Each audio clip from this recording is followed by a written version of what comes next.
मित्रांनो, चांगलं चॅनलमध्ये आपलं स्वागत आहे. मित्रांनो, आपण आलेलो चोराडे मैदानामध्ये.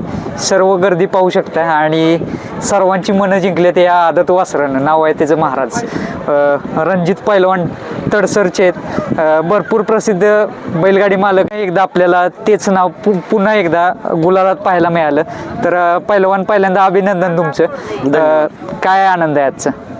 आजचा आनंद आता हे बघता एवढी सगळी लोक जमली ती आणि आम्ही पळालो बकासूर बरोबर आणि ती सेमीचं ते अंतर ते बघितलं. ह्याच्यापेक्षा मोठा आनंद काय असणार आहे? मला वाटते शिवनांनी पण गाडी बरेच वर्षानंतर चालवली. कशा पद्धतीने गाडी चालवली आणि म्हणतात ना, ते जुना अनुभव असतोय तो आपल्याला पुन्हा एकदा पाहायला मिळाला. एक महाभारतात पितामह भीष्म म्हणून होते. म्हणजे प्रत्येक क्षेत्रात तसं नाव घेतलं जातं. असं ह्या क्षेत्रातले हे पितामह भीष्म आहेत. ह्यांचा जुना इतिहास जुन्या माणसांनी माहीत आहे.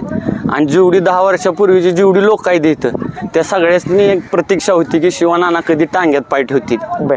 अतिशय प्रामाणिक आणि गाडी हाणणारा, निकालात अटीतटीत हाणणारा एक रगील ड्रायव्हर म्हणून शिवनाना कडेगावकर. आम्हाला पण जेव्हापासून हे क्षेत्र कळतंय तेव्हापासून एक आकर्षण होतं शिवनाना. आज एक मोठं मन भरून आलं की आमच्या गाडीवर शिवनाना पहिल्यांदा बसली. एक प्रकारे म्हणजे इच्छा बरेच दिवसाची होती की बाबा नानांनी गाडी आपली चालवावी. आणि विशेष म्हणजे गटाला पण तेवढं स्पीड लागलं, सेमीला त्याच्यापेक्षा जास्त स्पीड लागली. सेमीचं अंतर बघितल्यावर असं वाटलं की शिवनानांनी योग्यच गाडीवर बसली. का तर ती त्रिकूट जुळून आलं, बकासूर, महाराज आणि शिवनाना. बरं, आज नियोजन कशा पद्धतीने करण्यात आलेलं आणि महाराजचा इतिहास सांगा जरा. कुठून घेतला बैल वगैरे कसं? महाराज आपण माळशिरस मधनं घेतलेला. तेव्हापासून शिवनाना आम्ही 3 जण 3 वेळा जाऊन आलो. आम्हाला वासरू घ्यायचं होतं.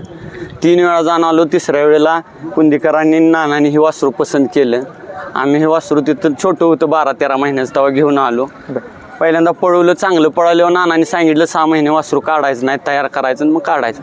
परत तयार केलं आम्ही, काढलं. काढत परत एक 10-20 मैदान होत आता इथंपर्यंत पोचलो. म्हणजे एक प्रकारे घरचेच एक बैल तयार करायचा आणि तो चांगला पळायला पाहिजे असं मनामध्ये होतं का? कारण मला वाटतं नाही, घरचं तयार करायचा विषय असा आहे की म्हणजे आम्ही पण ऐकत आलो किंवा सांगते ती की कळतंय तेव्हापासून आमचं वडील ती बैलाव प्रेम कायम. दावणीला 2-4 बैल, रात्रीचं दिवसाचं जरी तिथं खाट टाकली झोपलं तरी शेजारी बैल जोड पाहिजे असं एक मनात त्यांच्या पहिल्यापासून. ती सांभाळायची पद्धत, ती वैरणीची पद्धत, भरड्याची पद्धत ती वेगळ्याच प्रकारची आहे. ती सगळं श्रेय आमच्या वडिलांनी जाते.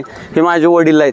आज विशेष म्हणजे बैलानं पण गुलाल घेतला आणि वडील पण आलेत तुमचे. म्हणजे एक प्रकारे म्हणतात ना, ते बैलाला पण माहिती आहे की बाबा आज खुश केलं पाहिजे. काय नाही, 1-1.5 वर्ष आम्ही तसं काढले. जे जवळचे लोक आहेत त्यासनी माहित आहे की किती संघर्ष केला, काय केलं त्यातनं. ते पण येत नव्हते मैदानात. आज बी त्यासनी वाटलं की आज मैदानात आपण जायचं. कशा पद्धतीनं काळ कसा होता संघर्षाचा करता? म्हणजे आता सध्या संघर्ष त्यावेळेला तुम्ही पण होता. आपल्यापाशी माणिक पळत होता घरच्या गाईचा. तेव्हा बैलानं पण बकासूर मोठ्या टॉप लेवलला पळाला तो बैल. आणि त्यानंतर परत आम्हाला गुलाल नाही, 100-150 मैदान गेली अशी. तर हे वासरू आम्ही संघर्ष म्हणजे काय असतोय ते परत निवांत एखाद्या वेळेस मी सांगितलं. आता तब्बल 2 वर्षानंतर गुलाल भेटले.